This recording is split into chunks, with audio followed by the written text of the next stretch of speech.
Hagamos de cuenta, Gustavo, que estás en la casa de enfrente, que esta es una Muy charla bien. en la casa de enfrente.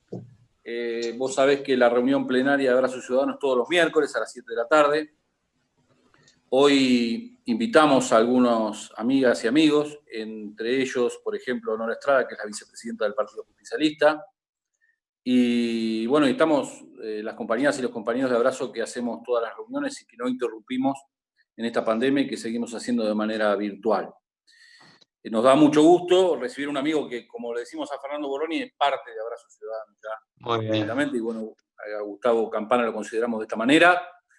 Sabemos de tus ocupaciones como subdirector de Radio Nacional. ¿Así es el cargo? Sí. Sí. Sí. Como subdirector de Radio Nacional. Sí, sí. Te escuchamos. A ver, te estoy hablando desde nuestro lugar de laburo, desde Radio Nacional. Bueno, obviamente trabajando la emergencia en plena pandemia, con 7 horas de contenidos educativos en AM, un dato que siempre subrayo porque en ese sentido estamos en absoluta soledad en todo el dial. Parecería que la economía de mercado vuelve otra vez a darle la espalda a su gente, a su pueblo, y Canal 7 y Radio Nacional son las únicas que han quedado con contenidos educativos, insisto, durante 7 horas por día, desde que comenzó la pandemia, la falta de clases. Así que obviamente con una programación que está saliendo en parte, algunos por AM, otros que son programas de la AM saliendo por la folclórica, como para que también, más allá de los contenidos educativos, no se pierda la información, no se pierda el entretenimiento. Y están pasando, más allá de toda esta locura, la verdad que están pasando un montón de cosas en Nacional, pero en este marco, ¿no? de absoluta anormalidad radial. Pero bueno, vos ponés la radio y en cualquiera de sus frecuencias te aparece Larrea, Mario Walfeld, Felipe Piña, Pacho Donel, Eduardo Aliberti, Liliana Daunes, León Gieco haciendo un programa que es qué sé yo, un deleite presentando grabaciones de Tom Lupo, Víctor Heredia, Quique Pessoa los sábados a la mañana desde Córdoba, Alejandro Apo, Fena de la Mayora, Sandra Mianovich, Norita Lafón, Sandra Russo, Luisa Balmagia, Mario Weinfeld. Digo, están pasando cosas, más allá de que Darío Starriver, Irina Hauser, qué sé yo, Néstor Espósito, Juan Alonso, bueno, un montón de cosas, y otras que están esperando, como el regreso del fútbol, y que podamos contar con Víctor Hugo y el equipo de relatores para todo el país, para las 49 radios que conforman Radio Nacional. Así que la verdad que devolviéndole identidad, volviendo con algunas palabras que eran imposibles, compañero, patria, golpe cívico-militar, todas las cosas que estaban prohibidas en los últimos 4 años. Un montón de artistas que no se escuchaban, no se escuchaba Mercedes Sosa en la folclórica, por ejemplo, en un estudio que se llama Estudio Mercedes Sosa. Bueno, intentando recuperar ahí también la normalidad. Y bueno, muchas cosas están con muchos compañeros licenciados por enfermedades preexistentes, mayores de 60, madres de hijos en edad escolar, muchos transmitiendo desde su casa y haciendo, a pesar de todo, cosas realmente impresionantes. En los últimos días nos hemos reído mucho con un reportaje a Héctor Larrea, donde supuestamente él dice que se retira de la radio y nunca laburó como este año, donde no solamente hace su programa diario, sino que los domingos hace un programa de colección, analizando tema por tema la obra gardeliana, que es un deleite. Así que haciendo lo que se puede con el presupuesto 2018, haciendo radio con 3 escarbadientes, pero bueno, saliendo. Nosotros venimos de la experiencia de la radio hasta 2015, con una radio que estaba cuarta, y bueno, a mucha oyente tiene el sueño de que solamente, como si fuera por decreto, que otra vez volvés a esa normalidad. Claro. Y bueno, faltan un rato para eso. Pero están pasando cosas. Sí, dijiste con 3 escarbadientes, pero con una selección por los nombres que dijiste, y en esa selección bueno, mucho tiene que ver tu gestión, seguramente, para que vuelvan algunos nombres a Radio Nacional. Tanto ha pasado desde la última vez que estuviste con nosotros en la Casa de Enfrente, tanto es así que hoy vos tenés responsabilidad de gestión, nosotros tenemos responsabilidad de gestión. Abrazo Ciudadano tiene el orgullo, bueno, somos 2 concejales con Virginia Sibori, Patricio Grasso, que está como director en Casinos, Santiago González, que está en IOMA, Nancy, que está en ANSES, Nancy Escarcela, todas compañeras y compañeros con responsabilidades de gestión a partir del equipo de Fernanda Laberta, que bueno, todos sabemos dónde está y en qué lugar tan importante. Y bueno, es un orgullo que ocupemos esos lugares que estuvieron ocupados en algunos casos, y si vamos a distintos estamentos, estuvieron ocupados por CIOs hasta hace muy poco. Así que es un orgullo abrazarnos de esta manera, y con otras compañeras y compañeros de todo el Frente de Todos de Mar del Plata que están teniendo responsabilidades. Y en este caso, en el tuyo, una responsabilidad muy importante, que es la de la comunicación. Y sabemos que empezamos con ese tema, ha sido difícil para vos la transición porque se rompió, por lo menos momentáneamente, una de las parejas más importantes de la historia de la radio con Víctor Hugo, aunque de vez en cuando tenemos el placer de escucharte en su programa, ¿no? Me imagino que habrá sido difícil para vos la decisión. Sobre todo porque la pandemia impide que yo me vaya, que recorra 10, 12 cuadras, que son las que nos separan entre Nacional y la 750, aunque sea un ratito, 2 o 3 veces por semana, de visita, y poder hacer un poco de radio con él, aunque sea los feriados, que fue lo primero que hicimos antes de la pandemia, casi como una travesura, pero ahora le encontramos la forma, ¿viste?, de hacer unas presencias medio cotidianas con algunas historias. Bueno, nada, el hecho es no perdernos y seguir batallando como lo hicimos por el modelo de país en esos 4 años, remando contra la corriente.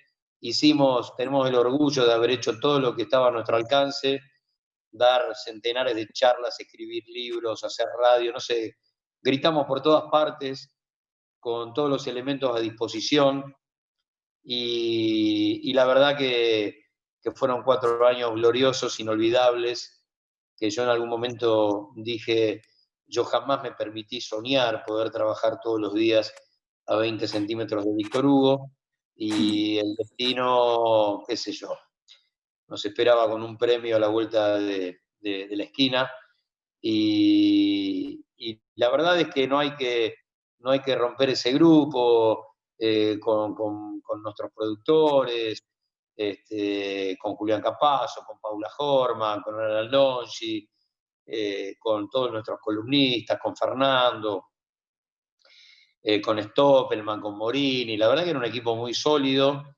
lo es, obviamente. Bueno, Cintia se ha sumado a esa mesa, digo, está bien, está fuerte, la 750 tiene identidad, y ese programa, seguramente junto con el de Alejandro Dolina, fueron el que le dieron una identidad muy fuerte en esos 4 años terribles de neoliberalismo, ¿no? Uh-huh. Gustavo, ¿cómo ves, ya que estamos con la comunicación, después pasaremos a la historia, cómo ves este tiempo de los periodistas, de los medios? Volvió el campo nacional y popular al gobierno, ¿no? Tomó la pandemia, pero siguen las fake news, sigue el monopolio haciendo su juego. ¿Cómo ves el tablero de ajedrez de los medios y de los periodistas en este momento? Bueno, complicado porque los medios siguen siendo el mejor partido que tiene la derecha para poder expresarse y hacer política.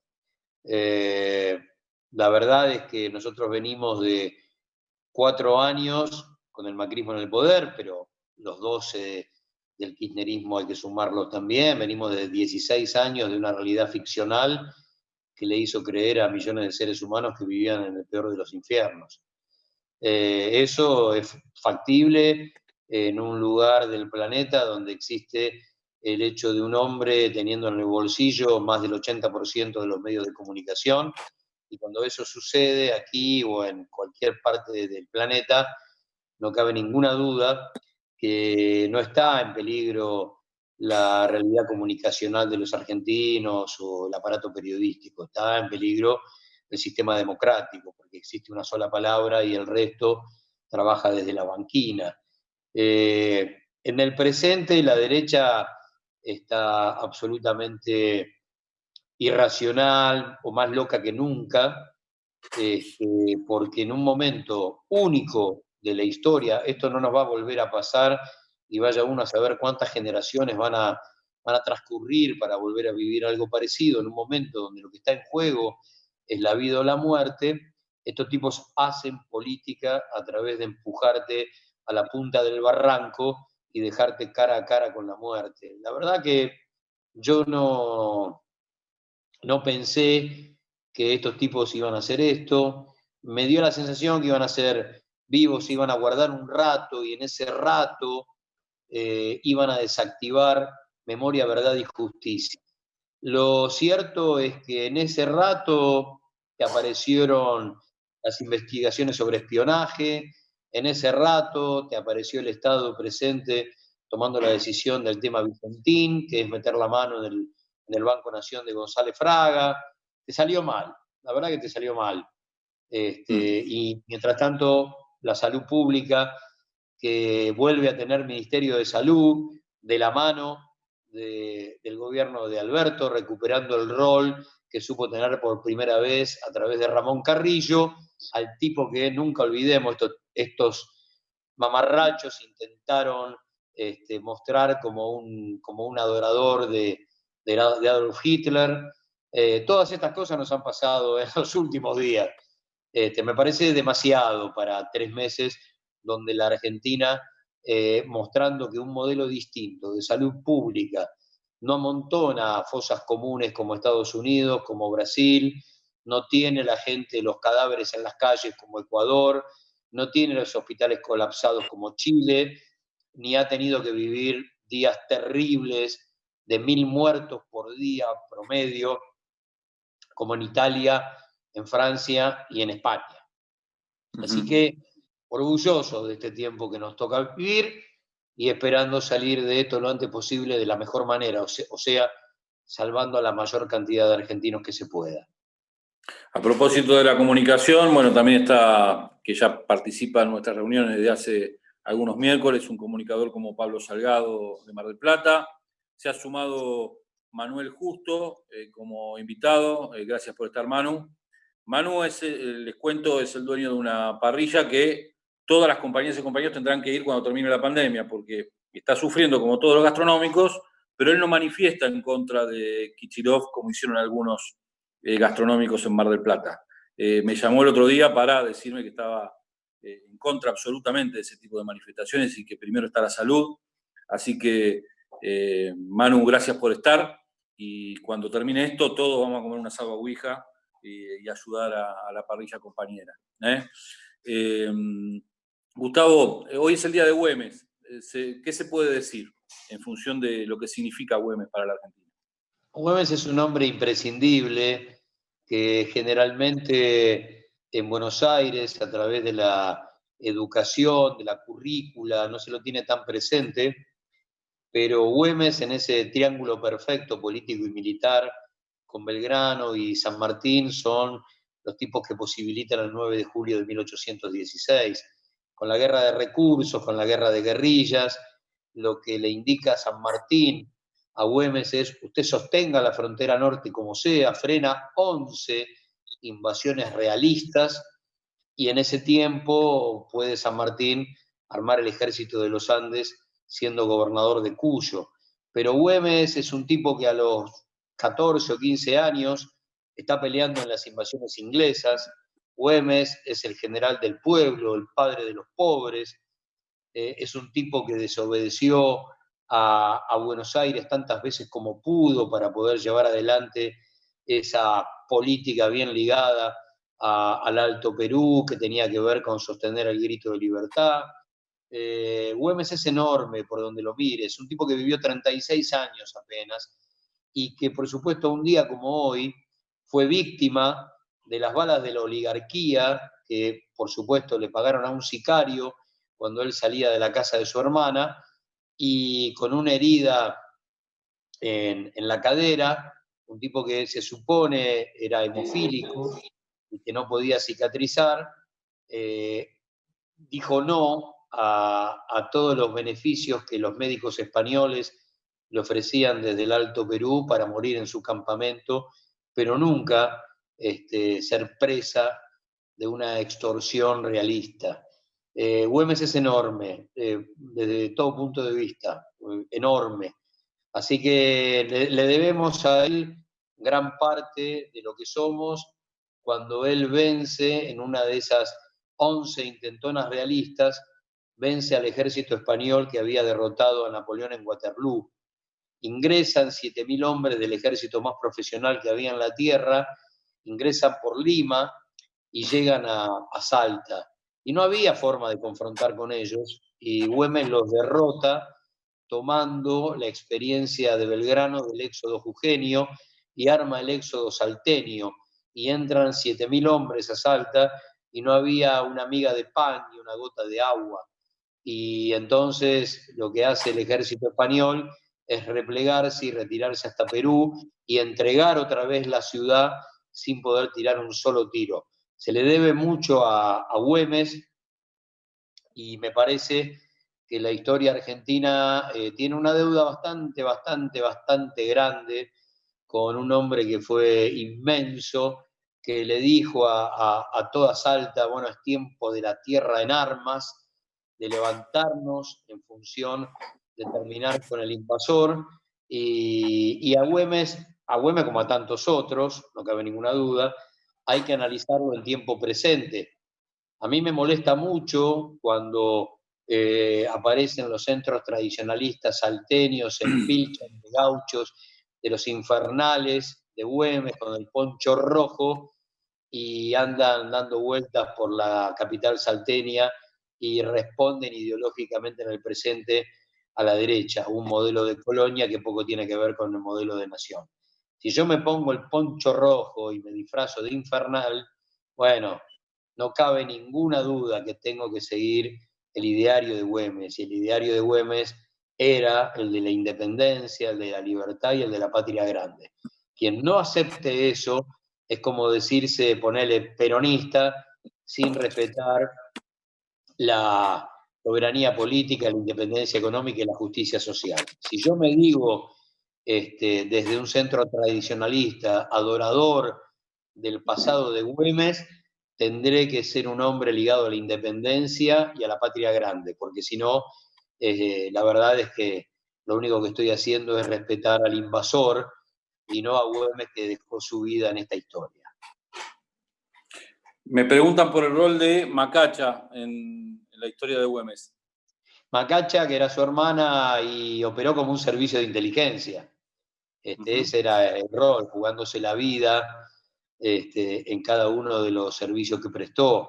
Pero sí, fue políticamente alguien muy cercana a su hermano. Él sale de la casa de Macacha la noche en que lo emboscan y lo hieren de muerte. Por lo tanto, era alguien muy cercano a la idea de la revolución, y operaba como servicio de inteligencia, casada con un español, y contaba con información que le servía muchísimo no, yo voy a decir al ejército de Güemes, pero en eso tenían razón los españoles. No tenían ni uniforme, ni armas convencionales, ni entrenamiento regular. Güemes, yo te podría decir lo inventa Ho Chi Minh en Vietnam, porque transforma muchísimos años antes, a un siglo y medio antes, a la geografía del monte salteño en su principal aliado, como hizo Ho Chi Minh para vencer en Vietnam a un ejército que, por supuesto, presentaba una relación de fuerzas tan desigual. Güemes hace lo que San Martín llamaba la guerra de recursos, la guerra de guerrillas, y pelea con lo que tiene. Y la verdad es que en el primer momento, donde no son ni siquiera 20, Güemes está al frente de 11 lanceros, casi sin armas de fuego.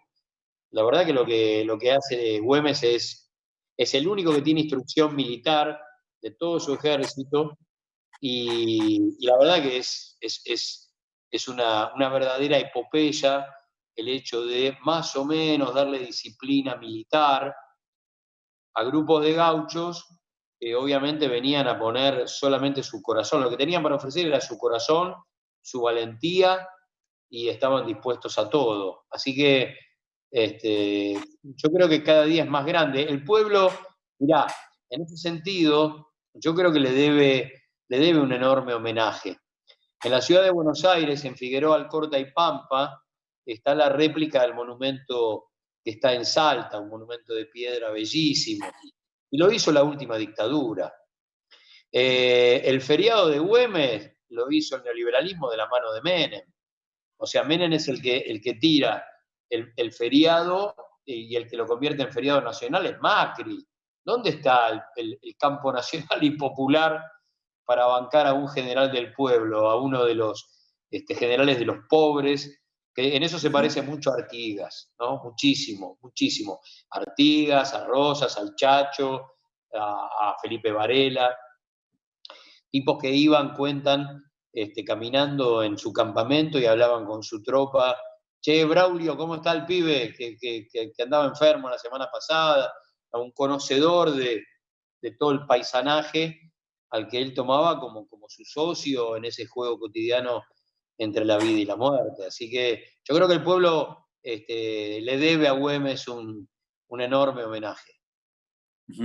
Bueno, cerrando el tema Güemes, bueno, la pregunta anterior era de Agustín, ahora veo Neo, no sé quién es. Jorge García es. Jorge García dice si hay algún Güemes hoy en esta Argentina contemporánea.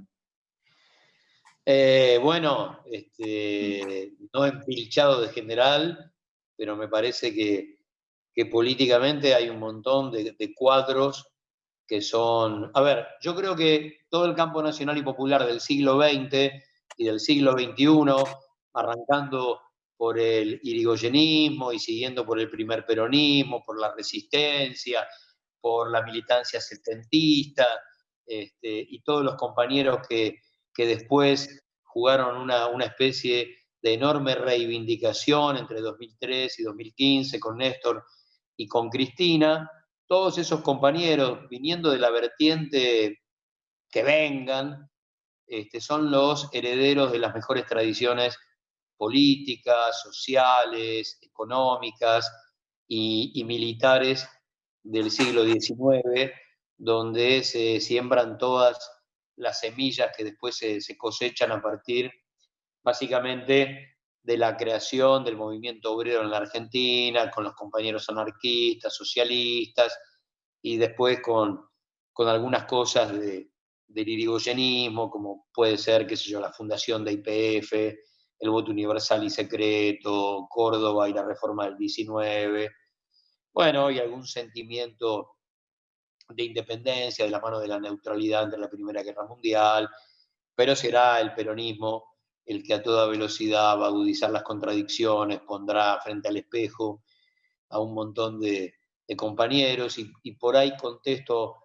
la pregunta con una frase de Perón que nosotros usamos mucho en Funes el Memorioso, una frase de Perón del 48 en San Francisco, en Córdoba, donde arranca diciendo que todo lo que tenía que ver con la independencia económica se ha logrado, se ha conquistado, y ahora hay que trabajarlo en la vida cotidiana, y que los ferrocarriles son cada vez más argentinos, que la luz es cada vez más argentina, que el gas es cada vez más argentino. y en un momento dice, y estamos haciendo más, estamos convirtiendo en argentinos a muchos argentinos que habían dejado de serlo. Bueno, eso es, cada vez que vuelve el campo nacional y popular a gobernar, es ese intento de convertir en argentinos a muchos argentinos que habían dejado de serlo por un montón de factores, pero que se desenchufan de la historia como si no tuviéramos pasado, y yo estoy cada vez más convencido que en el pasado están guardados todos los secretos del presente y el futuro. Así que sí, yo creo que el espíritu de Güemes, de Monteagudo, de Moreno, de Castelli, por supuesto, del propio San Martín, de Belgrano, de Rosas, de Mansilla, bueno, y de tantos tipos que han ofrecido, algunos mucho, otros un poquito, pero en la suma, y la verdad, el Chacho, Felipe Varela, Facundo, toda esa historia que nos divide desde ahí, esto de la grieta nueva, civilización y barbarie, inventada por Sarmiento, la pucha, es una grieta, es ir a un camino irreconciliable, ¿no? No ahorre sangre de indio y de gaucho que solo sirve para abonar la tierra, carta de Sarmiento a Mitre, y si eso no es la grieta, qué sé yo. Si considerás subhumanos a los pueblos originarios, si considerás que el gaucho solo sirve su sangre para abonar la tierra, bueno, esta división entre el modelo de país y el proyecto de colonia comenzó hace mucho. Por suerte, apareció Jaureche para reinstalar la discusión y que no nos quede tan lejana. Y entonces la soncera madre es esa, civilización o barbarie, y después con todas las demás. El problema de la Argentina es la extensión, qué sé yo, un montón de estupideces que, como era Rivadavia, fue un hombre adelantado a su tiempo, por eso no lo entendimos, cuando en realidad era un tipo a destiempo, porque Rivadavia llega en la década de 1820 y monedas, en un momento donde San Martín está preparando el cruce de los Andes, Bolívar está atacando por el norte y el continente grita libertad. Y él llega para crear la deuda externa, es un tipo que llega a destiempo. No es que es un tipo que no lo entendimos, no, claro que lo entendimos. Sí, el principal enemigo de San Martín se llamaba Rivadavia entre nosotros, claro que lo entendimos, no cabe de eso ninguna duda.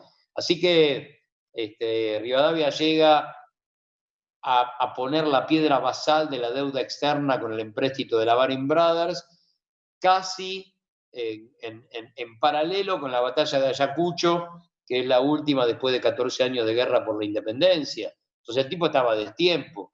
Si habíamos parido libertadores, mirá lo que habíamos parido en este continente. Ser militar hasta el siglo XIX, hasta el siglo XIX en América Latina, implicaba ser conquistador. Voy, tomo tierra, hombres, mujeres, mano de obra esclava, eso era. Y este continente parió libertadores. No es poco, ¿eh? No es poco. No es un juego de palabras. No es un juego de palabras. Son libertadores. Tipos que van, entregan, le devuelven la dignidad a algunos pueblos después de 300 años de dominio español y siguen su ruta. Se van a casa. San Martín en esto, bueno, por ahí no quiero discutir con los compañeros venezolanos, pero fue enorme. Y cuando Rivadavia le quita todo el apoyo, él le entrega a Bolívar el protagonismo del final, porque Buenos Aires ya no aporta nada más. Y es Rivadavia el que va desangrando ese ejército.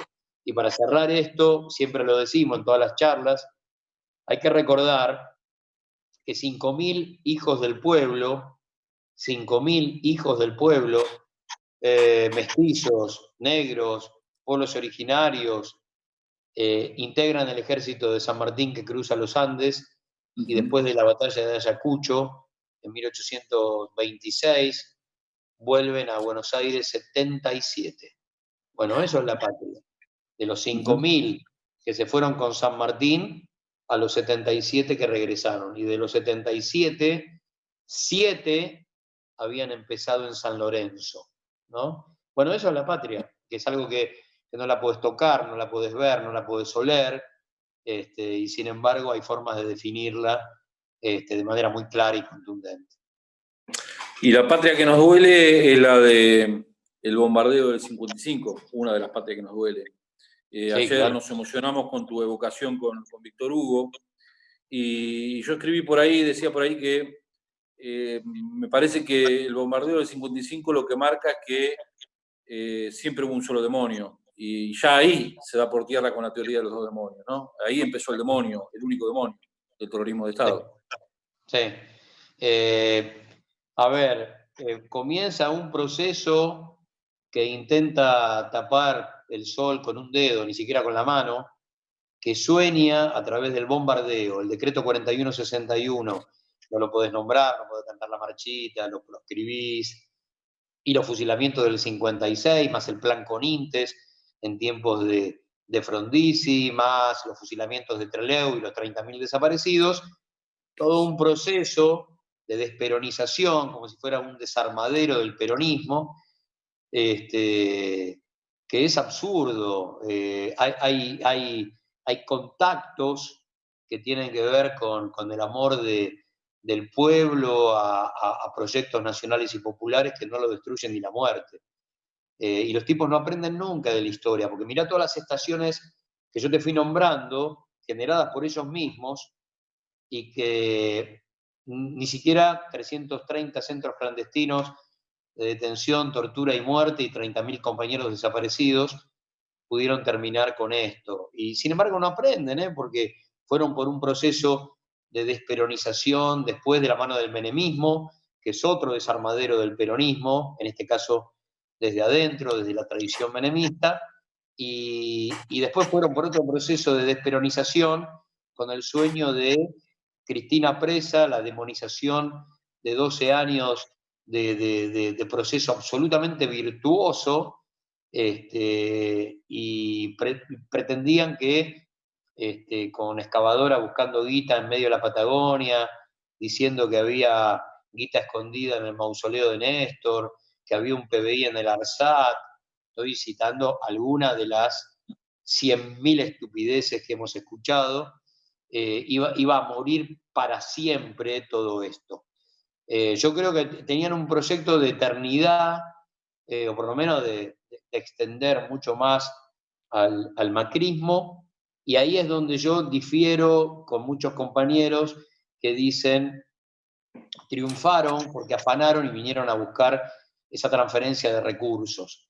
En eso yo puedo coincidir, pero no triunfaron porque no lograron quedarse, aunque sea un periodo más, y tuvieron la asistencia de 47.000 millones de dólares del Fondo Monetario a mediados de 2018.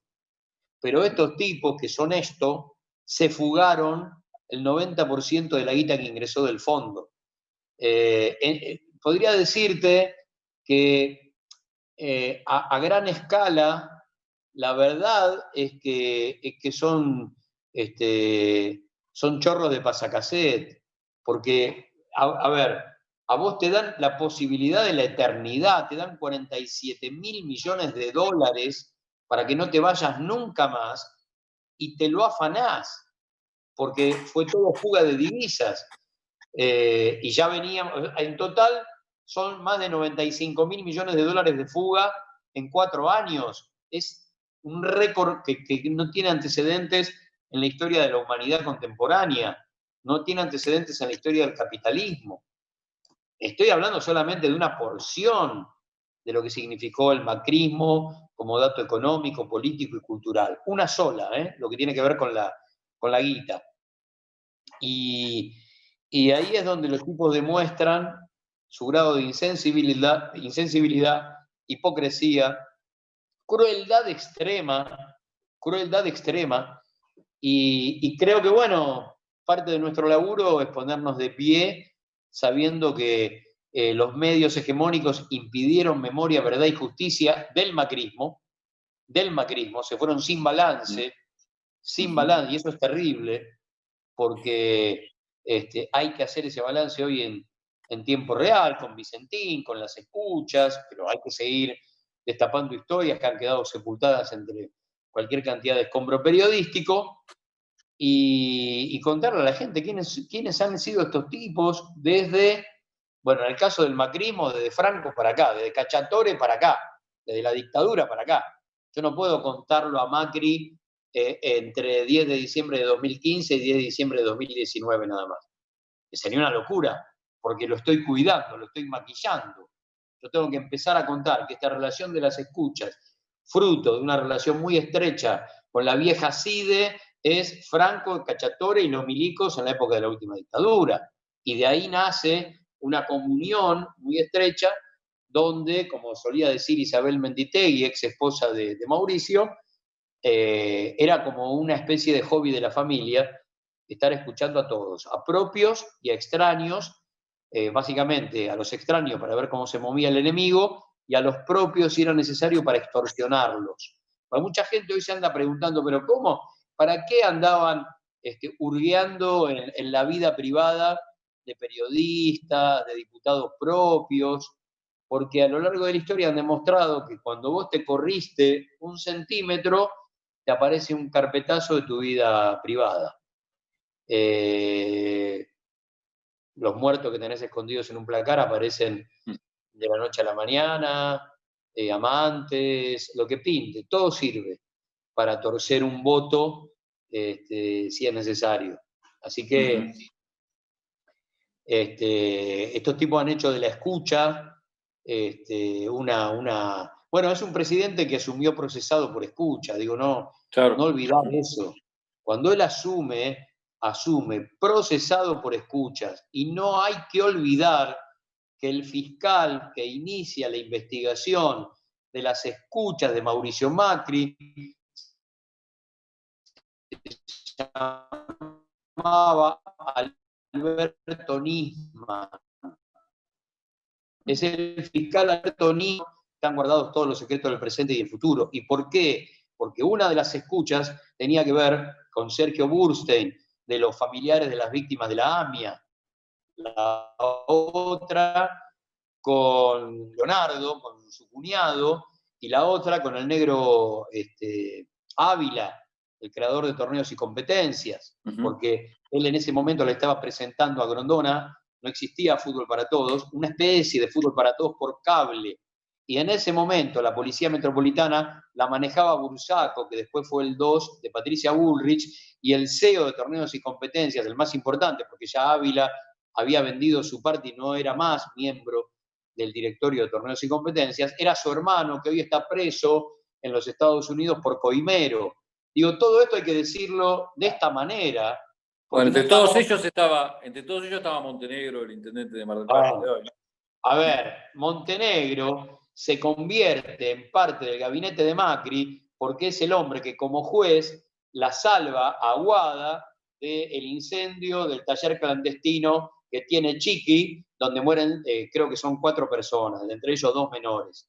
Entonces se le paga con este enorme favor a Montenegro. Digo, la historia tiene el secreto de cada uno de estos personajes. El gran problema es que mi tía no lo sepa. Digo, estoy poniendo un paralelo. Claro. Que no se discuta en la cola de la verdulería, que no se discuta en la mesa familiar, porque nada de lo que estamos diciendo es secreto.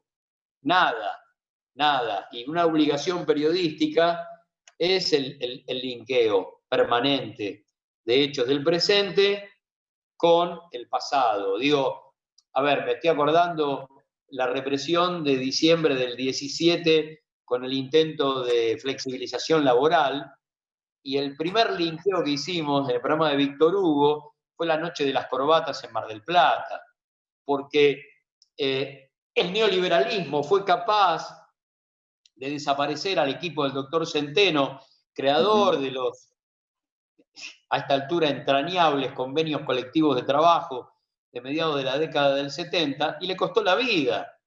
Así te paga el neoliberalismo. Así que vos venís a defender derechos obreros, listo, se acabó. Desaparición, ese es el destino. Y venían por eso, después del fracaso de la Rúa y la ley Banelco.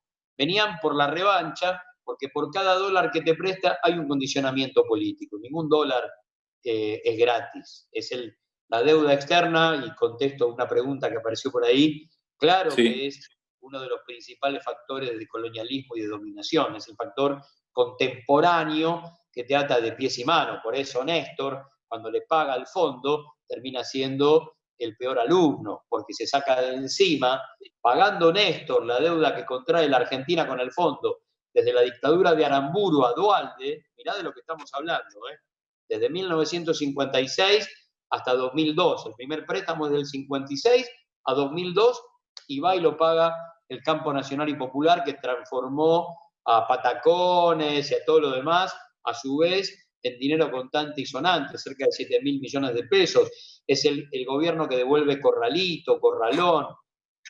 Si no hay memoria, no hay forma, estamos hablando de estupideces todo el tiempo. Y el asunto es que hay un montón de tipos que los medios de comunicación juegan a multiplicar la amnesia como una pandemia preexistente al coronavirus, y nosotros tenemos la obligación de poner de pie con nombre y apellido todo esto, pero además con la palabra justa y el tono justo, ¿no? Como un día charlando con un amigo, le digo, mirá, uno sabe muy bien cómo manejarse, cómo ser políticamente correcto, pero si un día, una tarde, en hora pico, hay que entrar al subte y gritar con la ceniza de los traidores, vamos a construir la patria de los humildes, habrá que hacerlo, ¿no? De eso se trata. Hablar con la palabra justa, en el momento justo y el tono justo, porque si no, en algún punto somos cómplices. Y claro que esto tiene costos, siempre tiene costos, pero ¿cuál es la duda? Bueno, el tema es, primero, estar cada vez más juntos para que el costo sea el menor posible, y bueno, si el temporal te engancha solo, ¿y qué va a hacer? Quedarse con la conciencia tranquila de haber hecho lo que había que hacer, y que cada uno de nosotros pueda mirar de frente a sus hijos no es un dato menor, así que a disfrutar de todo eso, y a poner en valor cada una de estas cosas, ¿no? Ya que cité a Evita con lo de la ceniza de los traidores.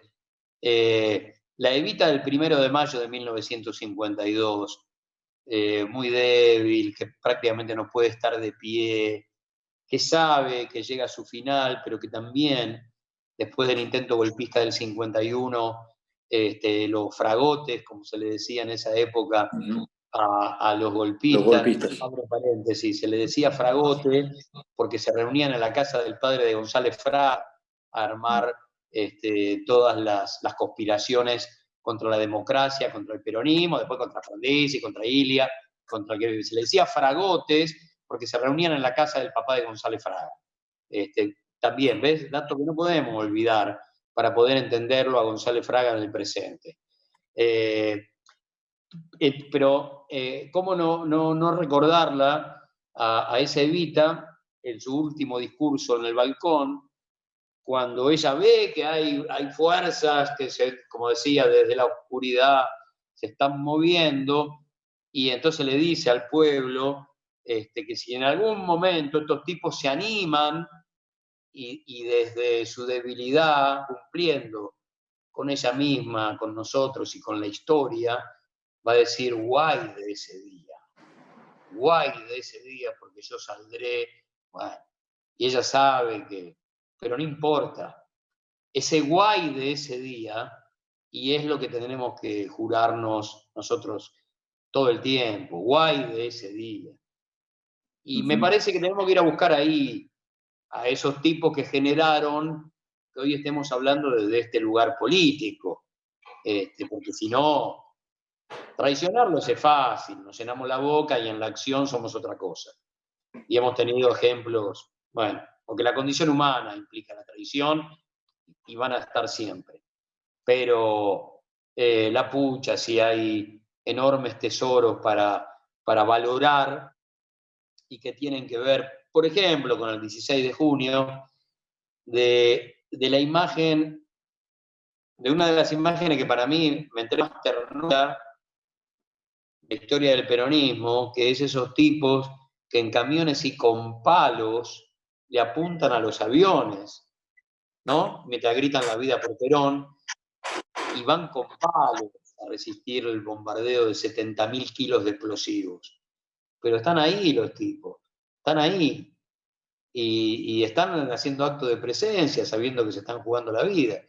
Bueno, a ese Güemes, ¿no? Están todos esos tipos representados en, en esa tez oscura, que aparece el 17 de octubre como una especie de, bueno, ¿no? La invasión zoológica, el aluvión zoológico del que hablaba el diputado San Martino desde la bancada radical, ¿no? ¿Quiénes son esos tipos? Manchados, son mamelucos manchados de grasa, mojados porque a nado cruzaron el riachuelo. ¿Quiénes son esos apellidos del país profundo? Los Noguera, ¿quiénes son?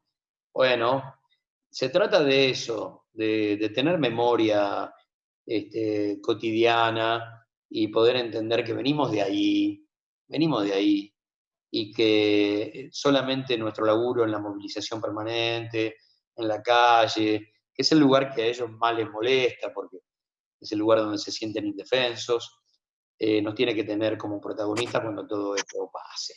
Pero, a ver, todo esto que estoy diciendo es un capítulo más de una pelea viejísima, viejísima.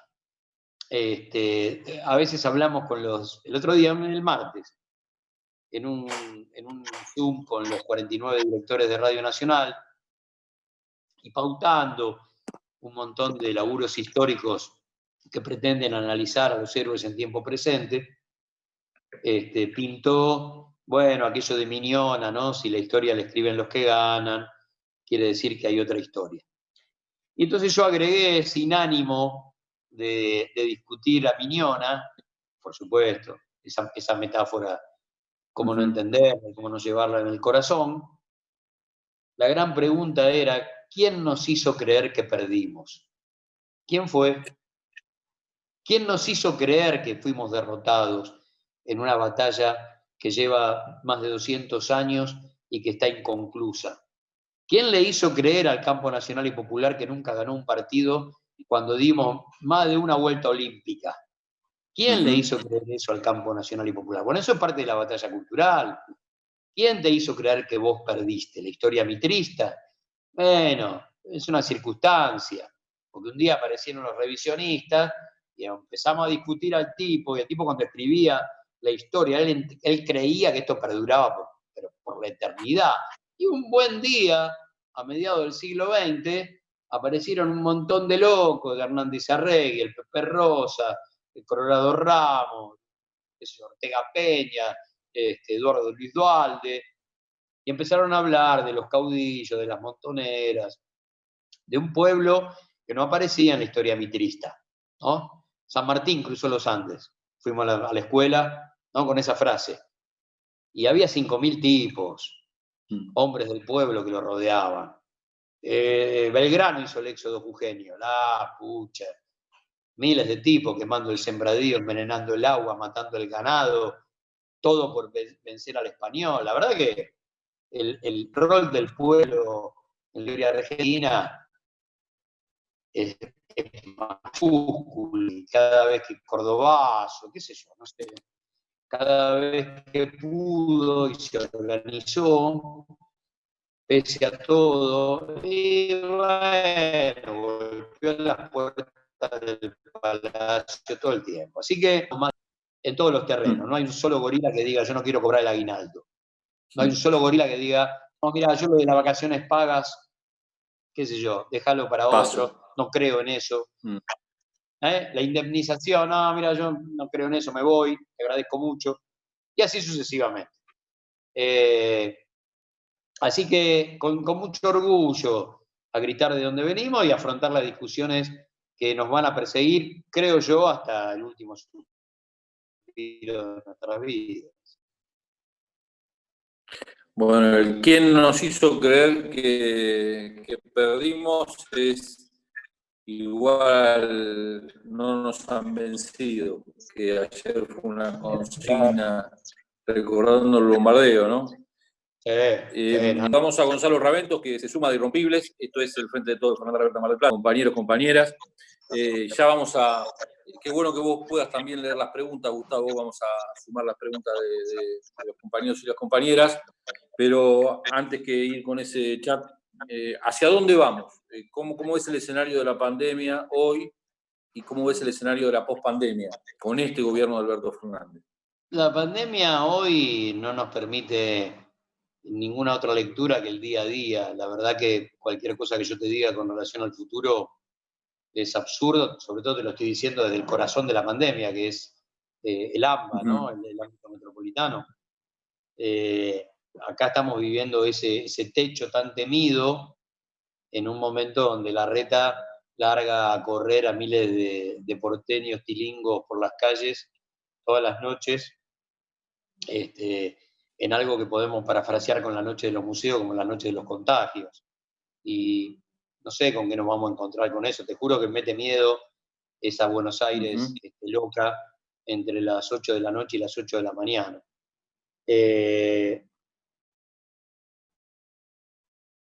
La verdad es que estoy en incertidumbre cuándo y cómo se termina con esto, porque la primera fase, nosotros vinimos a laburar, no paramos un solo día de laburar, o sea, de trasladarnos de nuestra casa a Maipú 555, Maipú entre Tucumán y Lavalle, acá en el centro. La sede de Radio Nacional. La sede de Radio Nacional. Y el primer mes era para filmarlo, era de película, era una ciudad fantasma, pero en esa ciudad fantasma se dieron la menor cantidad de contagios y de muertes, por lo tanto, la política era exacta. Y la presión política de Cambiemos, sobre todo de los sectores que no tienen responsabilidad de gobierno, más los medios de comunicación, nos empujaron a esta locura que vive hoy Capital Federal.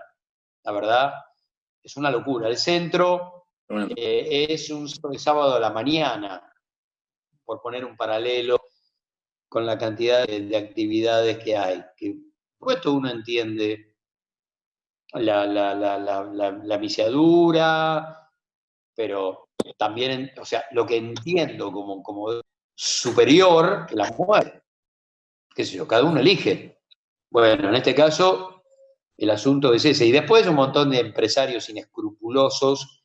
A ver, llevábamos un mes y medio de cuarentena y, por ejemplo, Suárez estaba cerrando Polka. Polka viene facturando cifras millonarias desde hace 2 décadas. Si 2 meses de pandemia te tiran, es o porque vos fuiste un tipo que jamás reinvirtió en tu propia empresa y fuiste un acaparador y utilizaste el trabajo de los compañeros solo para beneficio personal, o fuiste un pésimo empresario. Pero a vos 2 meses de pandemia no te pueden tirar 20 años de facturación impresionantemente millonaria. Bueno, de eso hemos tenido 70 millones de casos de gente, bueno, que ha cobrado los subsidios del Estado, mamita, gente que se tendría que caer la cara de vergüenza, o como Techín te quitó el cuerpo y te dejó con esa obra maestra del terror de poner en la calle a 1.400 compañeros del día a la noche. Creo que la salida es muy de Argentina 2001, 2002, 2003, con mucho de nestorización, una palabra que le afané a Liberty y me parece la más exacta. Industria nacional, sueldos fuertes, mercado interno y a crecer mirando para adentro. Esa es la clave, a sostenernos y después a crecer mirando para adentro. La Argentina en números, en muchas cosas se va a parecer a la Argentina de diciembre de 2001, ya me parece lo es. Y nada, hacer lo que se hizo en ese momento, poner la Argentina de pie de la mano de las pymes, las economías regionales, el compre argentino, el mercado interno, viene por ahí. Bueno, vamos con las preguntas de compañeras y compañeros. Me van a ayudar cualquier cosa las chicas si me pierdo alguna. Con respecto a Vicentín, habría que hacer conocer la relación con la dictadura. Hay gente que sabe que entregaron a todos los delegados, dice Beatriz. Sí, estamos haciendo un laburo desde Buenos Aires, con Nacional Rosario y con Nacional Mendoza, y paso que todo eso sirva para poner de pie todo lo que significó en la dictadura, la cura desarrollada contra las comisiones internas, ¿no? Que fueron contra el movimiento obrero, sobre todo en el terrorismo de Estado 76-77, con un montón de casos para recordar, el Edesma, Mercedes-Benz, Ford, Astarza, Tensa, bueno, la verdad que hay un montón para los Adur, qué sé yo, no sé, muchísimo. La Veloz del Norte, bueno, todos los casos testigos de comisiones internas que desaparecieron casi enteritas el 24 de marzo del 76. Bueno, siempre hay que recordar que en la madrugada de ese día, en el sindicato docente de Tucumano, Isauro Arancibia le meten casi 100 balazos y es el primer trabajador, un gremialista, hombre que estuvo en la creación de CETERA, acribillado en su sede de trabajo, en su sede laboral. Así que hay mucho por desempolvar, hay que aprovechar el caso Vicentín para hablar de Vicentín y a su vez para poner en valor todo el terrorismo de Estado que terminó con comisiones obreras casi íntegras. Bueno, a ver si me van ayudando. Sandra, había una pregunta del Vasco Jauregui con respecto a Arsat. ¿La tenés para leer? Porque si yo leo, salgo de cámara y parece descortés con Gustavo. Sí, acá el Vasco estaba preguntando si es viable, qué opina Gustavo de agrandar la cancha con ARSAT, más TDA, más conexión gratuita de internet. En toda la Argentina. Bueno, imagínate, si fue sueño convertido en realidad hace 4 años, ¿cómo no poder proyectarlo ahora? No cabe ninguna duda que ante la falta de recursos es un sueño postergado, pero que está con freno de mano y habrá que activarlo en cuanto se pueda. Hay que tener, por suerte, es una memoria muy corta la que hay que establecer con aquello, que es un momento donde el campo nacional y popular tomó a la utopía de la solapa y la convirtió en realidad. Fuimos el 8º país capaz de generar un satélite geoestacionario propio y ya estábamos desarrollando formatos de lanzamiento para no tener que ir a la Guyana francesa. Y que a su vez es tecnología exportable, no solamente te daba soberanía, sino que además generaba la posibilidad de ingresos de divisas muy fuertes, porque son solamente 8 países en el mundo los que pueden brindar esta tecnología, y Argentina fue el 8º. Así que sí, por supuesto, no cabe de eso ninguna duda. Guillermo ahí tiene una pregunta, ¿no? Fabiana, Sandra, Marta, si la pueden leer ustedes. Guillermo tiene una pregunta y Hernán hizo otra acá por el chat de abrazo. Métanle nomás.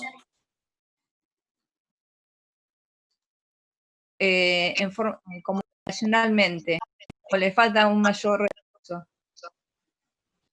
Y salió cortado. La pregunta es si es eficiente el gobierno nacional comunicacionalmente o hace falta mayor esfuerzo.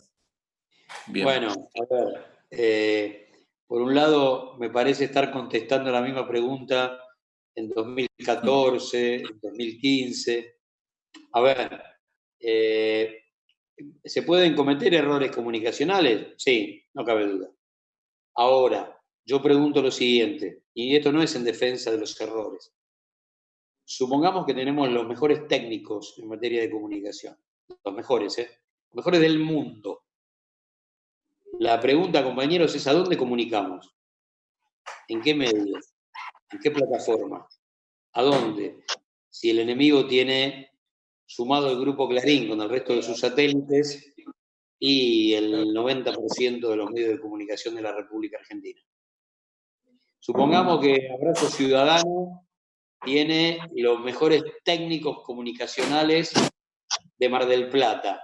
¿Cómo se horada el dique de contención de Donald de Iglesias? ¿Cómo se horada?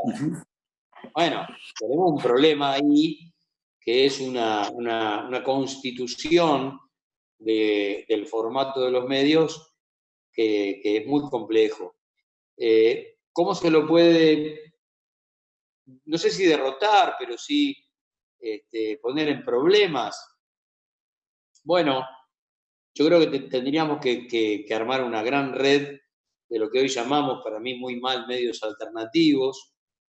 Tenemos que poner de pie Radio Nacional, que son 49 radios en todo el país. No es un dato menor, algo que haya que desestimar. Lo que pasa es que necesitamos que el pueblo argentino nos tome como opción, y hablo de los propios por ahí, que nos tomen como opción en esos 49 puntos del mapa para poder confrontar el discurso de la prensa hegemónica. Pero como está planteado esto, a ver, es muy difícil, pero no es imposible. No es imposible. De la noche a la mañana, al periodista que decía que Macri se parecía a Mandela, resulta que en algún momento, mucho más temprano que tarde, tendrá que ir a dar cuentas a la justicia por espionaje ilegal. No quiere mostrar los mails ahora. Claro. Pasan cosas que no están previstas y de repente, ¿viste? ¿Qué sé yo? Hay que afrontar a la sociedad y contarle a sueldo de quién dijiste lo que dijiste durante esos 4 años, a sueldo de quién perseguiste básicamente a Cristina y a través de Cristina, no solamente a los integrantes del campo nacional y popular de este sector, sino también a un modelo de país. ¿No? Las bombas de junio del 55 es un reduccionismo plantear que fueron para matar a Perón. Fueron para matar un modelo de país. ¿No? Y en este caso, la prensa hegemónica jugó el mismo rol. Así que es complejo el asunto, sobre todo porque podemos tener, y de hecho tenemos comunicadores, la pucha, impresionantes. El problema es por dónde comunican. ¿Por dónde? No obstante, se dan revoluciones. Que C5N lo saca a pasear a TN todos los días. El rating que supo reunir a M750, un proyecto chiquitito así que nació hace 10 años, es fruto del laburo que hace de manera cotidiana el compañero, tomando como opción a las 750. Digo, han pasado cosas, no es que... Ahora, si yo te muestro, como decíamos antes, las fosas comunes de Brasil, las fosas comunes que cavó Trump en la isla cercana a Nueva York, y yo sigo negando la pandemia y digo que no existe, bueno, la verdad, ya no es qué comunicamos, ni cómo lo comunicamos, ni...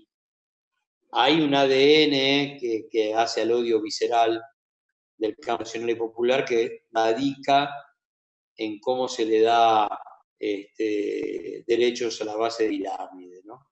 Así que me parece que ahí hay un problema de clase, hay un odio de clase, es como vuelve a tomar cuerpo viva el cáncer en cada una de esas bocas, y me parece que es por ahí el asunto. Me parece que es un problema que tenemos que resolver, pero que no sé si el asunto es cómo comunicamos. Algunas cosas pueden haber sido mal comunicadas, no cabe duda, pero no creo que sea el eje de esa discusión. Me parece que el eje de la discusión es dónde comunicamos. Jorge Rivera pregunta por Radio Provincia. Habrá que buscar una repetidora en Mar del Plata que la tome, que vuelva a Radio Provincia Mar del Plata y que vuelva a Radio Nacional, que Radio Universidad tenía algunos programas, pero ahora prácticamente no está Radio Nacional en Mar del Plata, así que sería un desafío que vuelva Radio Nacional a Mar del Plata, Gustavo. Sí, estamos buscando una opción. Te lo tenés que proponer. ¿Cómo? Que te lo tenés que proponer. Como No, desafío. estamos en búsqueda de una M. Estamos en búsqueda de una M, vieja M, de una ciudad costera cercana, que por ahí nos da una mano para ingresar a Mar del Plata muy fuerte. Bien. Fabiana, tenías preguntas de Lucho, creo. A ver, Fabiana. No se escucha, Fabiana, no te escucha. Habilitar el micrófono. O vos, Marta, léela, señor. Habilitado, pero... Ahí está. Dale vos, Marta.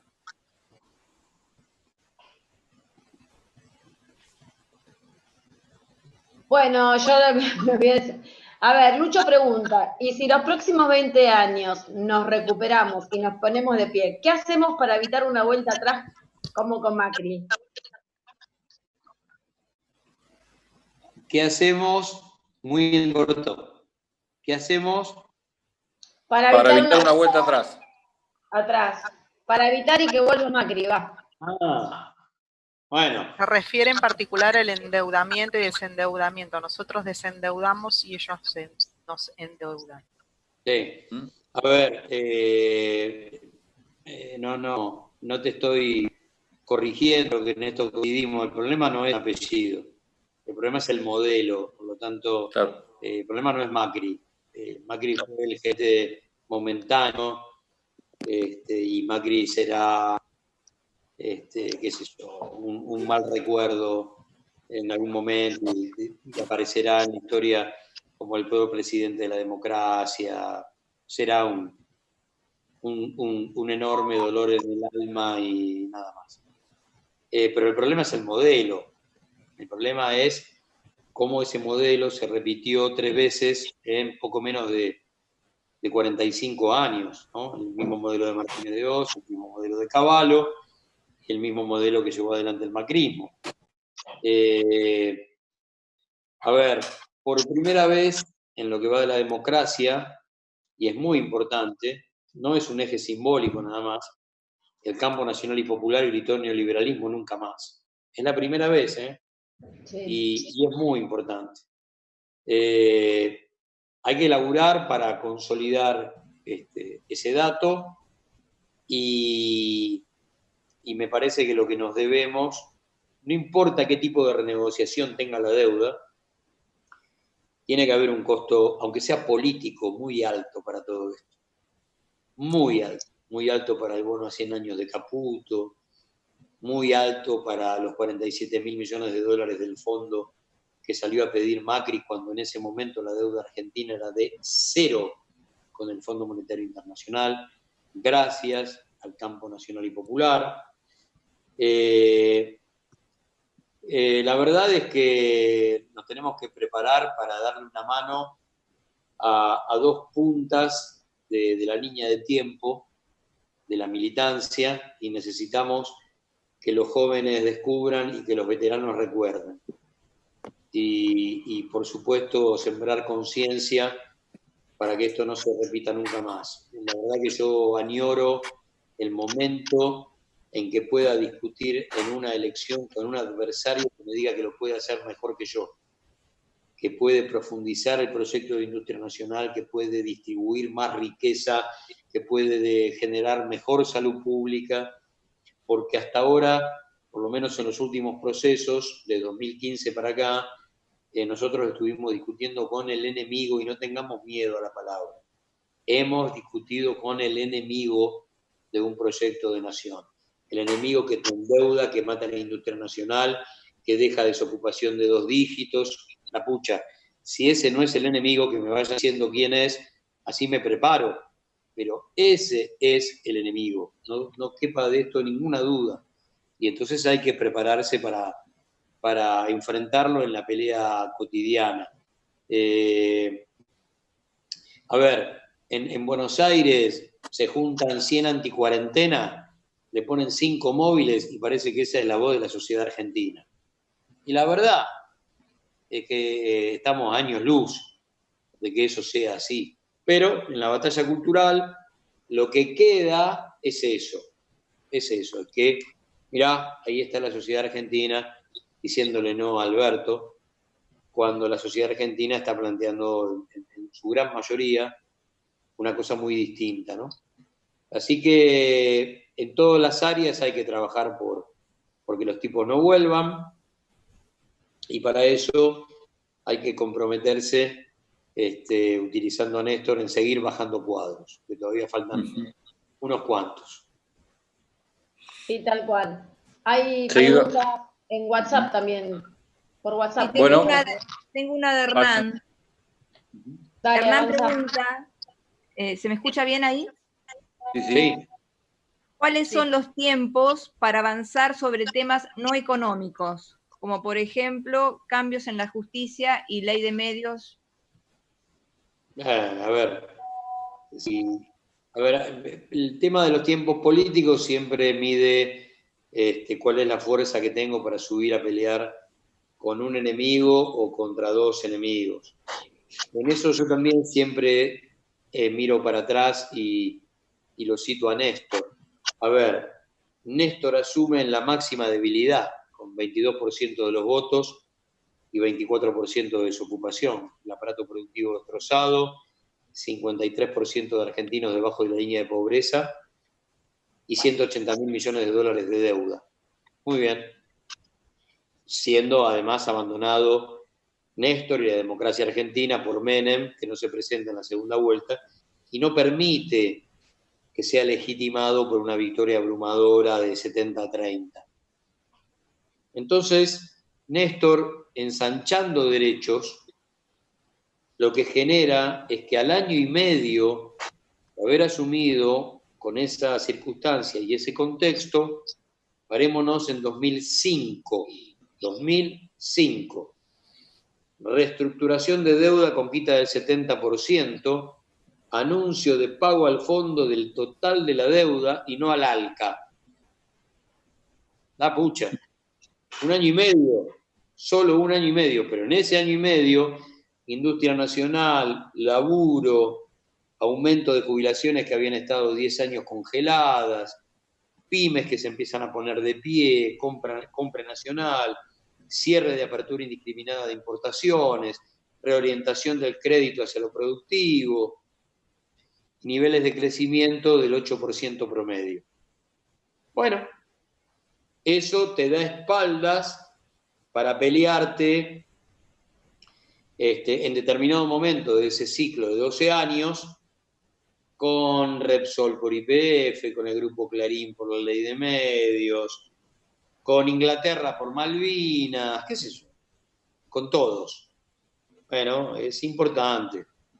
Ensanchar derechos es una forma de comprar, por poner un verbo que por ahí no es el que corresponde, toneladas de gobernabilidad. Le comentamos a los que entraron más tarde y que habitualmente no vienen a la reunión, que si quieren preguntar algo a Gustavo, lo escriban por el chat. Así vamos rescatando de ahí las preguntas y él las contesta. ¿Sí? Perfecto. Sí. Y no usen el chat para debatir, solo escriban las preguntas para Gustavo.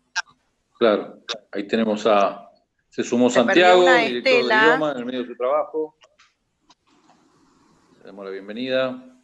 Sí. Estela le dice a Gustavo que tiene su libro sobre historias del peronismo y que le encanta, pero también le gustan los audios, si están disponibles en Radio Nacional o en algún otro sitio. Y bueno, a ver, el sitio, estamos hablando del sitio de Funes el Memorioso, donde podés encontrar todo eso en un ratito, por ahí en un par de meses ya está a disposición. Y el archivo de Radio Nacional lo hemos recuperado y es el archivo más grande de la radiofonía argentina del frente. Lo vamos a poner en valor y estará a disposición de todo el mundo como debe ser, administrando nosotros el tesoro de semejante archivo. Así que sí, hay algunos Funes de la colección importante que están en YouTube. pero en cualquier momento aparece funeselmemorioso.com.ar para tener toda la colección y que cada uno de ustedes con ese archivo haga lo que quiera. Creo que el gran dato que tenemos nosotros, que laburamos con el archivo, es ponerlo a disposición del pueblo. Me dijeron ahí, Gustavo, que estaba en la reunión Cristina López, que trabajó con el doctor Centeno, que vos mencionaste, que es alguien muy reconocido por su trabajo en Mar del Plata, ¿no? Hay un Funes memorable sobre la noche de las corbatas, un título memorable que yo quiero mucho, sobre la noche de las corbatas, que bueno, recuperó esa historia, y como siempre nos sucedía con Funes, esto generó que mucha gente se enterara a través nuestro, como se enteran a través de otros compañeros de otras historias de semejante pasado, ¿no? Chicas, ¿quedan preguntas pendientes? Sí, hay una pregunta de Gonzalo muy interesante que yo la apoyo, mira. A ver. La pregunta, voto por Gonzalo. Lo que dice Gonzalo Irrompibles es que hablabas de 100 personas en Cava y 5 medios. ¿No deberíamos trabajar para llevar la capital federal y el centro político a otra provincia? ¿De alguna manera no podríamos diluir la voz hegemónica de Cava? Después movemos la aduana, dice. Sí, digamos.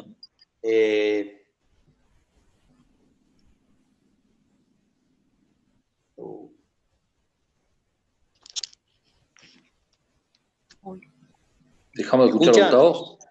No, ¿Y ahora sí? Bueno, sí, se había cortado un cachito. Yo creo que sí, a ver, cualquier proyecto que implique descentralizar Buenos Aires es bienvenido.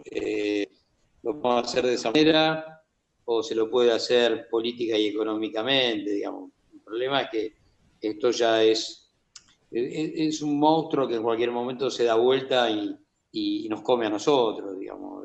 Pasa a ser ya es nuestro principal enemigo, con algunos barrios donde seguro, en función de un crecimiento no programado, estallan los servicios y hacen imposible desde el tránsito hasta el transporte público.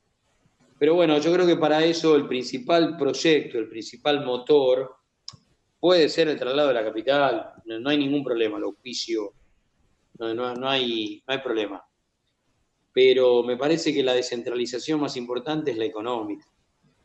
Si yo, sobre todo en el país profundo, empiezo a trabajar el valor agregado a través de contenido industrial, manufacturero, y voy a generar que la materia prima del campo tenga su proceso y el habitante local no tenga la necesidad de trasladarse a buscar trabajo a Buenos Aires. Campes fue y será la actividad económica que brinda menor cantidad de fuentes de trabajo y menor distribución de la riqueza. Ahora, pongamos un ejemplo de Corrientes, que es una provincia eminentemente ganadera por encima de cualquier otra cosa.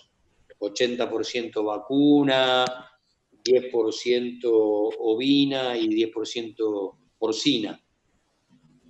Me pasó en una feria, no me acuerdo del libro, si era en Goya o en Paso de los Libres. Bueno, hacíamos la misma pregunta frente al mismo diagnóstico. Ustedes tienen las vacas, la provincia es históricamente productora de carne vacuna o de vacas, vamos a poner ese. Entonces a eso le seguían 3 preguntas. ¿Cuántas fábricas de zapatos hay en Corrientes? Ninguna. ¿Cuántos frigoríficos de distribución nacional hay en Corrientes? Ninguna. ¿Cuántas procesadoras de leche hay en Corrientes? Ninguna. Bueno, compañeros, eso se llama colonialismo, porque es exactamente lo mismo que el cuero que iba a Inglaterra y que volvía en una bota que usaba el gaucho y que decía Made in England.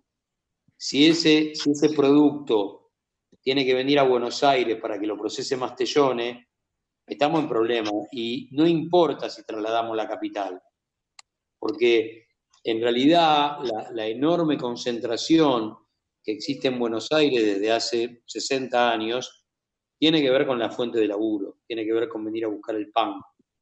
Yo puedo descentralizarla políticamente, pero si yo no logro que haya proceso industrial en el país profundo, va a ser imposible, absolutamente imposible. Esta es mi visión.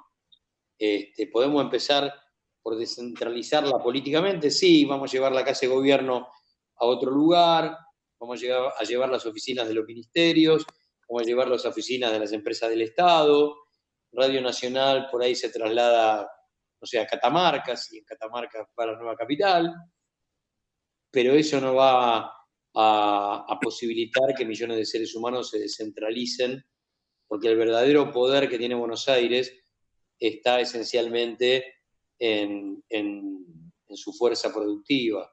Y su fuerza productiva en capital son el ingreso de 3 millones de bonaerenses todos los días a laburar a la capital. Laburar en capital y tributar en capital cada vez que compran una botella de agua mineral y están pagando 21% de IVA. Entonces, el asunto es ver cómo podemos tener una descentralización económica del país manufacturero, que para mí es la que hace falta, es diversificar la matriz de las economías regionales y, a ver, el país no necesita que la fruta de alta gama de Río Negro viaje a Buenos Aires para transformarse en mermelada. Se tiene que transformar en mermelada en Río Negro y darle laburo a cientos de miles de seres humanos de la provincia y la región. Y así sucesivamente. A mí me parece que el gran grado de descentralización de la República Argentina está en su mano de obra fabriquera. Creo que había pregunta de Vasco, Sandra, para ya ir terminando. A las 9 es el cierre habitual de las reuniones de abrazo. Le vamos contando a los invitados que estamos todos los miércoles de 19 a 21, que nuestras reuniones plenarias no terminaron nunca, y hoy tenemos un invitado de lujo que lo consideramos integrante de Abrazo Ciudadano como Fernando Borroni, que es Gustavo Campana. Sandra. Sí, nosotros queríamos consultarte, mejor dicho, que nos cuentes, Gustavo, más allá de todo tu laburo en Radio Nacional y demás, sabemos que estás escribiendo un libro sobre Néstor, ¿no? Sí. ¿Es verdad? Bueno, que nos cuentes todo eso, cómo va, cuándo sale. Y bueno, sale es una decisión que tomará Coligüe en el momento que todo esto lo permita, ¿no? Pero sí, es un libro, una reseña de Néstor, básicamente 2003, 2010, el hombre que se transforma en sinónimo de país desde Santa Cruz y desde ahí linkear al pasado, pero básicamente es el derrotero 2003-2007, con el apéndice 2007-2010 hasta su muerte. Me parece que el título lo pinta de cuerpo entero porque uno quiere hablar de ese Néstor que tiene que ser semilla. El título del libro, No les tengo miedo, reproduciendo aquella frase ante una formación militar.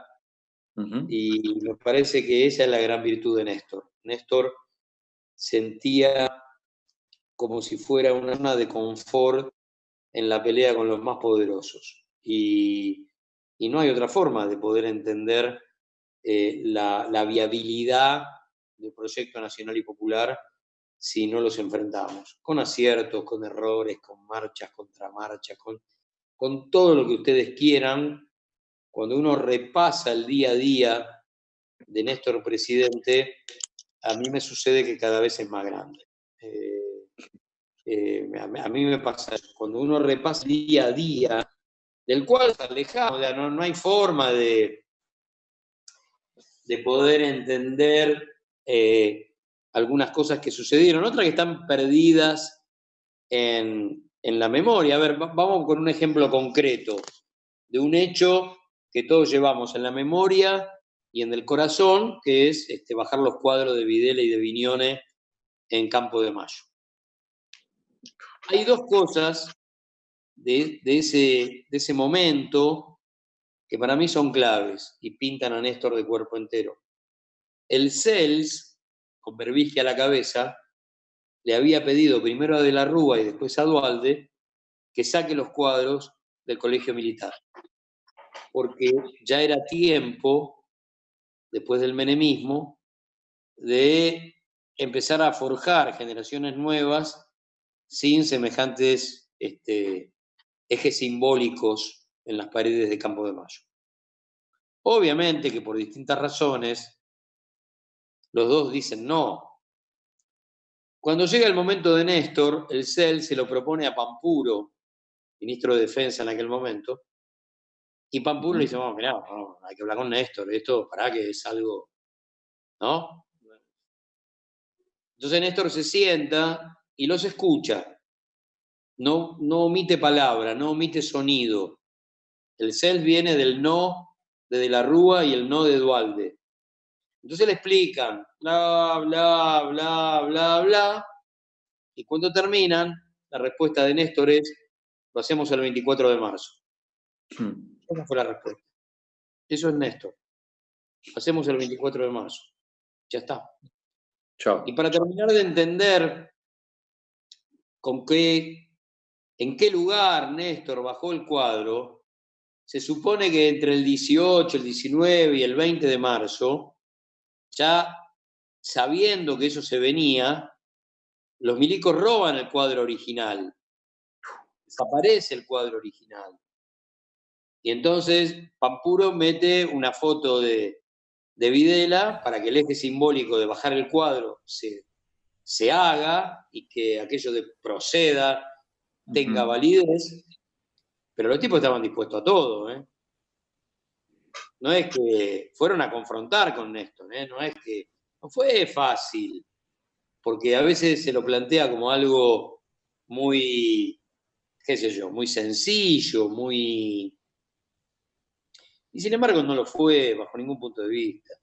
Ahora, cuando vos ponés en fila todas las cosas que pasaron con Néstor, a ver, el primer juicio por violaciones a los derechos humanos, después de la caída de las leyes de perdón, es la condena al turco Julián, torturador del Olimpo. La segunda condena, calculemos que a esta altura del partido tenemos más de 400 milicos en cana, ¿eh? O sea, mirá que pasó agua bajo el puente. Pero la segunda condena es Echecolás. Y el mismo día que se va a leer la condena desaparece Jorge Julio López. Pasaron muchas cosas que por ahí quedaron como ahí dando vueltas, pero pasaron muchas cosas. El eje Argentina-Brasil para reestructuración de deuda en conjunto y no al ALCA en conjunto, pago al fondo con una semana de diferencia, cómo Lula y Néstor estrechan el formato de las dos economías junto con Venezuela más fuertes del continente para enfrentar a Bush a 1,5 metros de distancia, ¿no? La verdad que hay que ponerlo en valor a Néstor.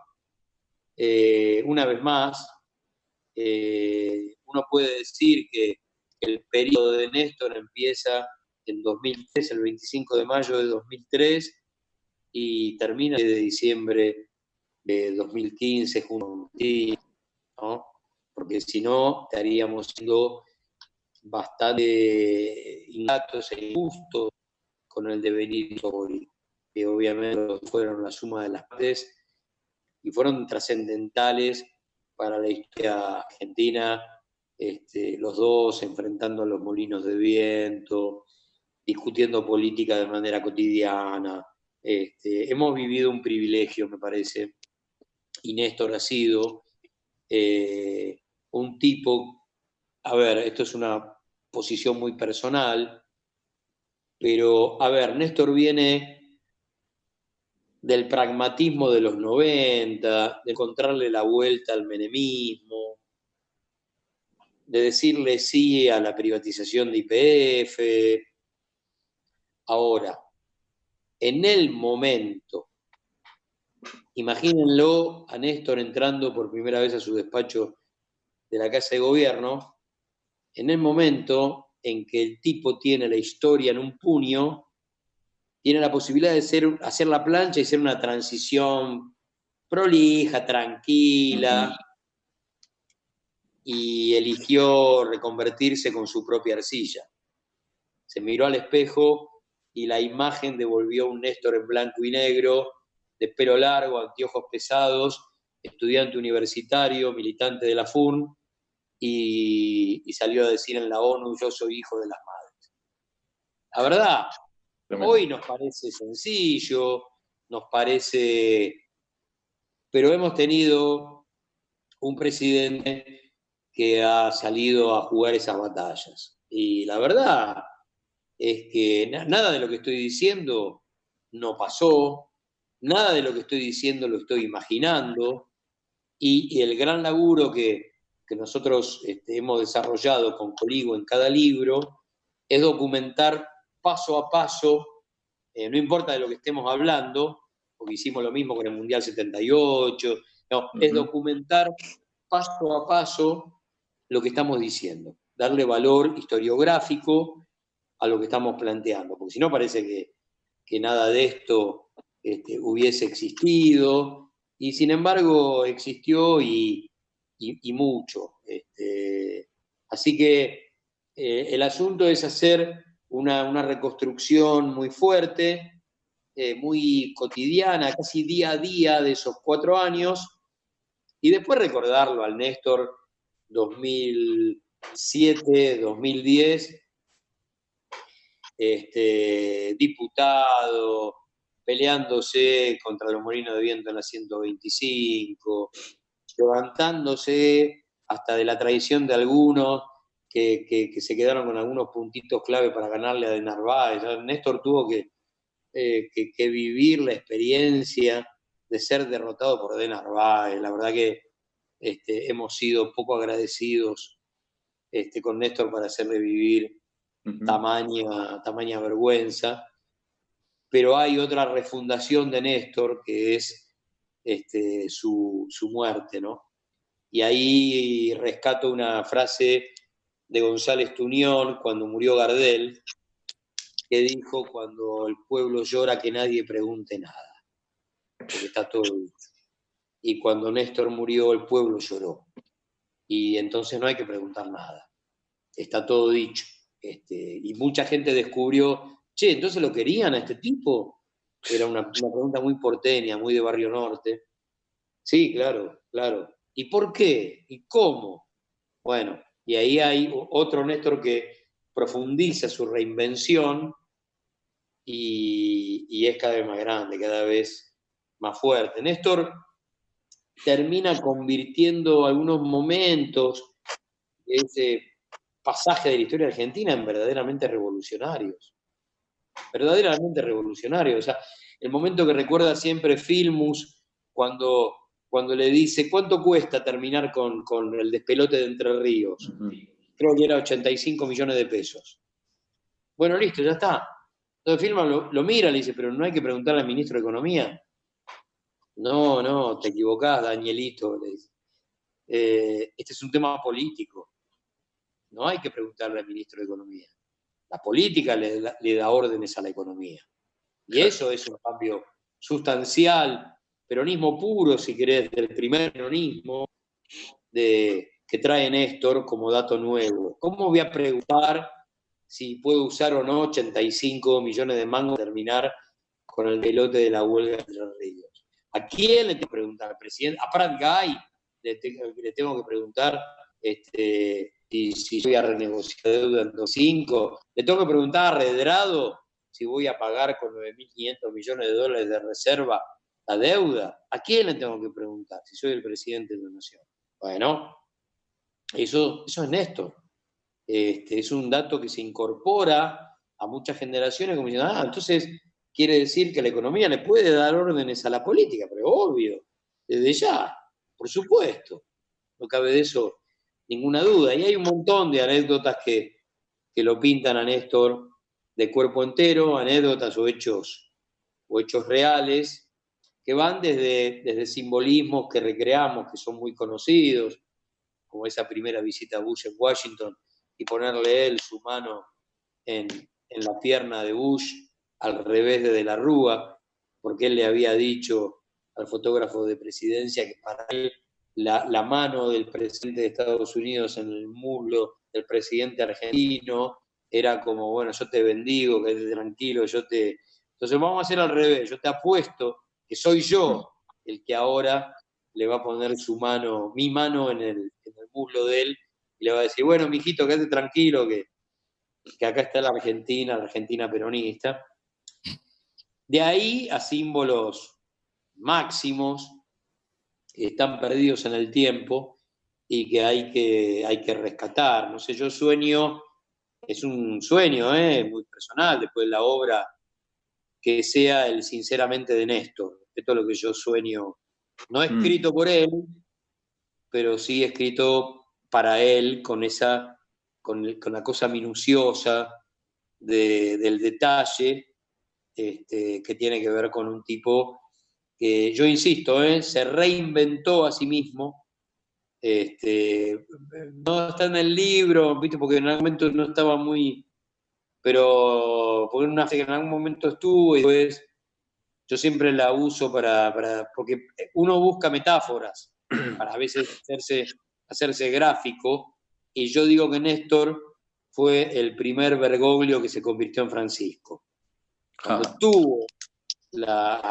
tuvo el poder, digo, bueno, ahora voy a ver lo que siempre soñé. Y a veces, y el poder que entendió que Bergoglio iba a seguir siendo Bergoglio, se encontró con Francisco. Y seguramente Duhalde y muchos que buscaban ese Chirolita, el doble comando y qué sé yo, se encontraron con una confrontación mano a mano que deja, entre otras cosas, la victoria de Cristina sobre Chiche en 2005, aplastando definitivamente al dualdismo, si había alguna duda. Así que roles que hemos olvidado. El rol de Fidel en Mar del Plata, armando la previa de la contracumbre, un rol impresionante que lo tiene Néstor como protagonista. Suele decir Eve que cuando asume Néstor ella lo puteaba por la cercanía de Duhalde, qué sé yo. Y creo que 2 meses después de la asunción de Néstor, ella tenía que viajar a Cuba. Y siempre recuerda que Fidel le dijo, esperalo, este tipo es distinto, no te confundas, esperalo. Y ¿cuándo fue? Creo que también en 2005, Eve le lleva el pañuelo de las madres y le lleva una carta escrita por ella, de puño y letra, en 1981, donde ella dice, sueño, y no importa que tenga que vivir 100 años para verlo, que algún día un hijo nuestro va a cruzar la Plaza de Mayo y hacerse cargo de la Casa de Gobierno. Y Eve dijo, y ahora nuestro hijo está en la Casa de Gobierno. Esas cosas que han sido monumentales en la historia de Néstor y su relación con las madres, con las abuelas, con los hijos, con los nietos, en la toma de la ESMA, ha sido enorme, ha sido enorme. Así que yo creo que hay que recordarlo, pero para transformarlo en futuro, ¿no? Néstor, como tantos, lo será Cristina, y lo son tantos, Néstor ni siquiera se puede conjugar en presente. A Néstor hay que conjugarlo en futuro, permanentemente. Es una frase que la falla a Cáceres, de los Quilapayún, uno de los fundadores, que vinieron acá a laburar con Inti Illimani cuando en el 2013 eran 40 años del golpe de Pinochet. Entonces yo hago toda una introducción en las 7:50, toda una introducción y digo, bueno, porque Allende es presente. Y Cáceres hace un silencio y me dice, no se confunda, compañero, Allende es futuro. Y yo, la pucha, ¿cómo no vi eso? Claro, Allende es futuro. Y por supuesto que es futuro. Y en el caso de Néstor lo mismo, digamos, por ahí hay acciones concretas que quedarán pasadas de moda, ponele, pero la actitud política frente al poder real, ya está, es un clásico, listo. Nadie puede decirme, después de Néstor, que no se puede. Claro. Nadie puede decirme, después de Néstor, que no se puede. Se puede enfrentar a la privatizada, se puede enfrentar al fondo, se puede enfrentar a Bush. Después vemos el resultado. Bueno, está bien, pero si no, ¿para qué militamos? ¿Para qué formamos parte de estos espacios? Para intentarlo. Después vemos, qué sé yo. Ganamos, perdemos, no lo sé. El resultado nunca está puesto. Pero Mar del Plata guarda en su corazón el no al ALCA, que debe ser una de las victorias políticas y económicas más fuertes de América Latina frente a Bush, frente a los Estados Unidos, frente al consenso de Washington. La verdad hay que llevar en el corazón eso que en este diciembre estará cumpliendo 15 años y habrá que festejarlo como se pueda. Esperemos que ya liberado de toda esta locura. Tenemos que traer a Evo. Tenemos que traer a Evo a Mar del Plata. Exactamente. Exactamente. Evo, Lula son los que quedan. Homenajear a Chávez, homenajear a Néstor, armar otro tren del Alba, si es posible, y hacer el mismo recorrido y gritar otra vez Alca, Alca, al carajo, que debe ser uno de los gritos más importantes de toda América Latina a lo largo de su historia, a lo largo de estos últimos 200 años. Así que el orgullo de estar recorriendo esa historia de Néstor, como nos gusta hacerlo a nosotros, con esa cosa minuciosa del día a día, porque ahí está el verdadero tipo, ¿no? Ahí está y en el balance final está su estatura, ahí está el balance final del tipo, está en su estatura. El asunto no es que intentes desfigurarlo por un par de decisiones apuradas que por ahí no fueron las correctas, de haberse peleado con un par de amigos que entendieron que lo que había que hacer era ser amigo de sus enemigos. Todas esas cosas pasaron y están dentro del balance. Ahora, el haber de Néstor se banca cualquier cosa, es indestructible, absolutamente indestructible. Así que uno cree que en ese sentido hay que apuntalarlo. Digamos, ha puesto de pie el tema de violaciones a los derechos humanos de una manera. Veníamos de 25 años de leyes de perdón. 25 años de leyes de perdón, y con esto cierro. Y el final de esa historia es Videla muriendo en el inodoro del baño de su celda. Ya está. Ya está. Con eso, a mí, tengo que decir más de Néstor si yo digo eso. Videla murió en el inodoro del baño de su celda. Listo. Impensado, inimaginable, utópico, loco, pero se pudo. Y Néstor fue el gran responsable. El mejor cierre, Gustavo. Nos emocionaste a todos, nos emocionaron los mensajes de los compañeros que iba leyendo, los mensajes de las compañeras. No sé si es inoportuno, porque por ahí ese era el mejor cierre, pero me quedaba una pregunta que es justamente con Néstor. ¿Qué significa para vos que viviste el engendro de Abrazo? Es decir, que cuando se fue formando Abrazo, y cuando se fue formando lo que todavía no era el Frente de Todos en Mar del Plata, ¿qué significa que una hija de la generación Néstor esté hoy al frente del ANSES como Fernanda en el gobierno? Ya nos quedarán otras preguntas para la próxima, si la reconversión de Néstor la puede hacer Alberto, pero por Fernanda te pregunto en el final.